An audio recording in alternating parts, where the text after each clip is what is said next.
Today we're going to do another issue of Local Man by Tim Seeley and Tony Fleecs. As always, this is a flip comic, so we begin with the smaller story, that is in the past, and it seems that Camo Crusader in the last issue, I always say Cameo Crusader, so I screwed that up, and he's training the 4th gen, and this girl looks a little bit like DC's Legion of Superheroes Phantom Girl, in my opinion, when it comes to appearance.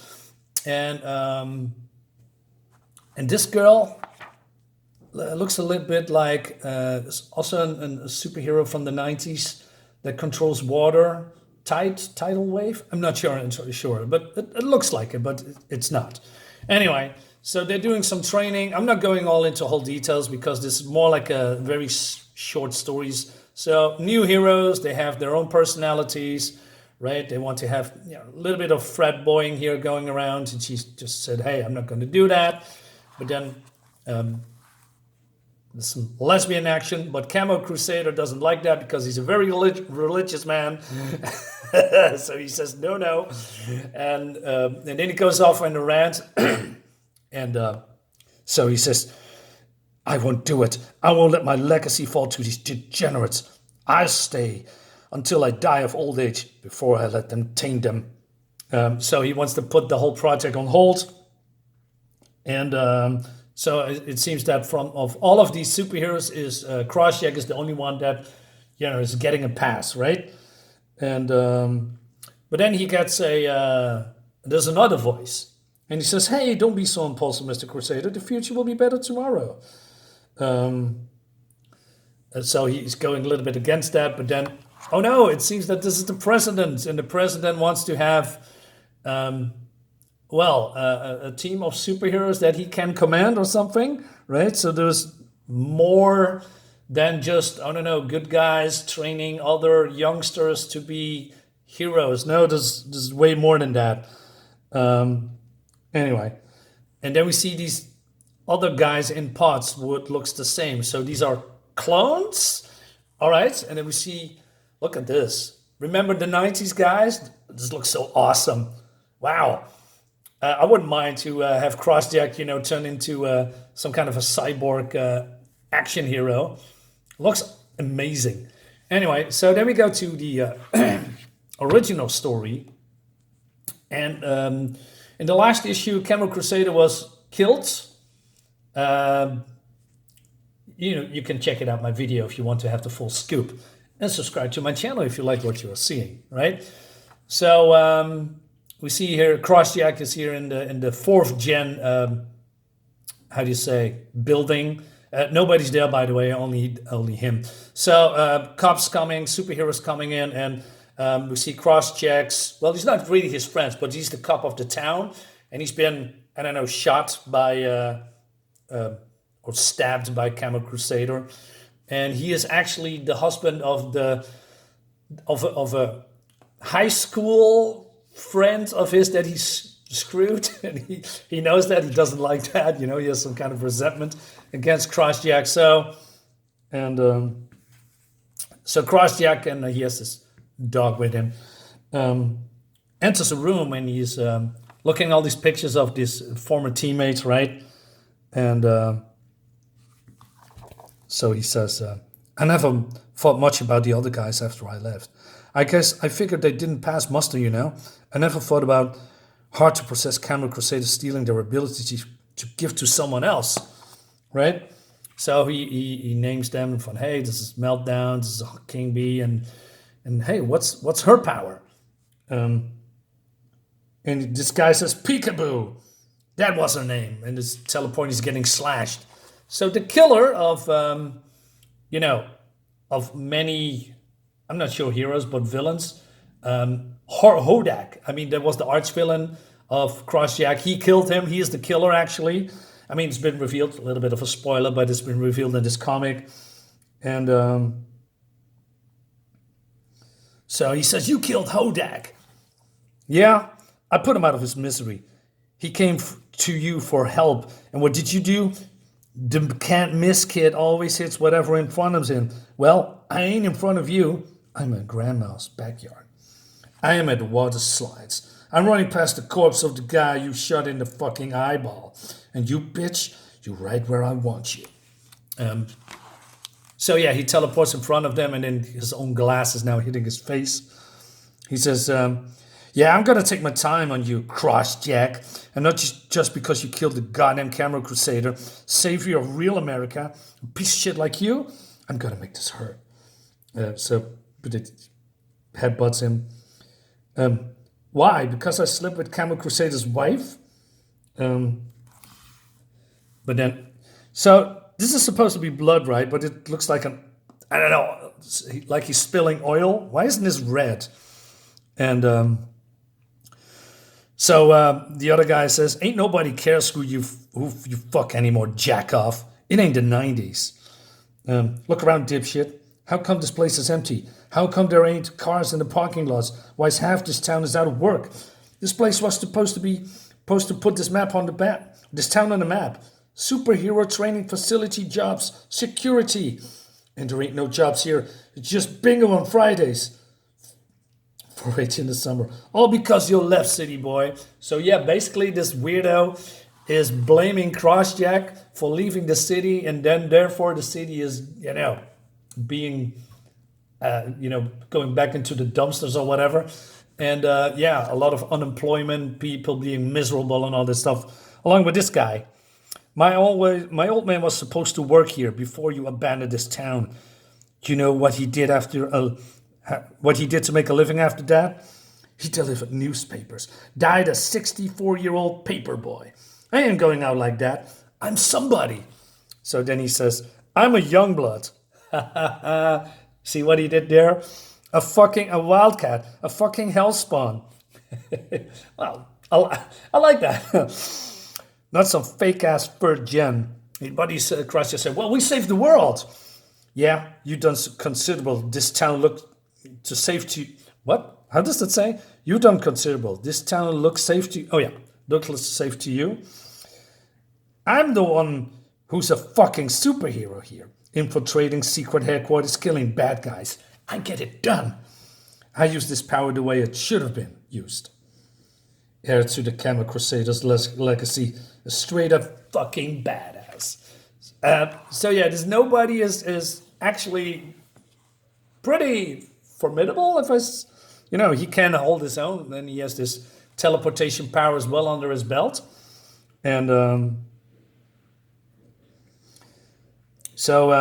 he says, ask Hodag, ask Frightside, ask Chief Buckles. You thought the cover's going to clear your name? Not this time. You're Farmington's own cross-check hero killer, brought down by their extreme new superhero. Praise deliverance. But then, oh no, the dog is helping, and he's laughing. And then, you know why Camel liked me? Because I never froze up like a pussy when someone had to die. So he killed the dog, and that pisses Crossjack off, and he's hammering in his face, man. He's beating him to a pulp. And he said, oh shit, Pepper. And then, come on, buddy, come on. You're okay. You have to be okay. But then, the poor creature is dead. I did protect you. I should have been here. And then he says, I'm such an asshole. I'm such a selfish asshole. But this guy's teleporting this weightlifting apparatus. Try to teleport it on top of this guy, but it's floating still. And then he says, fuck you, Crossjack. And then he's getting, I don't know, he's street pizza now. He's toast. And who saved him? Oh, it's the wife of the cop, Inga.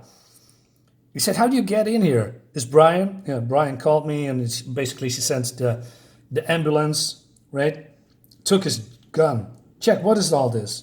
So basically, Jack explains all of this, what's happening about Camel Crusader, and the supervillain, and he killed Pepper. But then Pepper is all right. And he says, how the fuck? I was wondering too. So how did that happen? Now, I really don't get this next scene. So this is back in the, in the last issue. So we see a different perspective between Camel Crusader and Jack here. But then, I don't know, he just got into this pot and then a light blinks. So is this a clone or is this a teleportation that he's teleporting into the future and now he is okay? What happened to the corpse? I don't know. I don't know what's really happening. Anyway, so the cops are coming, right? And well, not really the cops. So it's Camel Crusader's wife called Neon, and she is. He says, "Well, Camel Crusader is dead," and she blames him, right? He said, "Was it you or this shit kicker on the ground?" She says. So he explains it and what happened, and she's having a meltdown, and rightfully so. But Camel Crusader was doing something weird, and but he cannot get to that point because he's being blamed, all that stuff. So she says, "You know why I liked you, Jack? Why it was you instead of Cutting Edge or Air Raider? Because I don't have a flaming knife for fingers. Because you are uncomplicated, simple. You don't give a shit about anything. Matt didn't fire you because I got an abortion, you asshole. He was cutting ties with his whole place for Jen, the APEC project. He figured you just end up in rehab or on reality TV. Nobody expected you to go digging into conspiracies in Nowheresville, USA. Why did you do that? This is my home, Erica.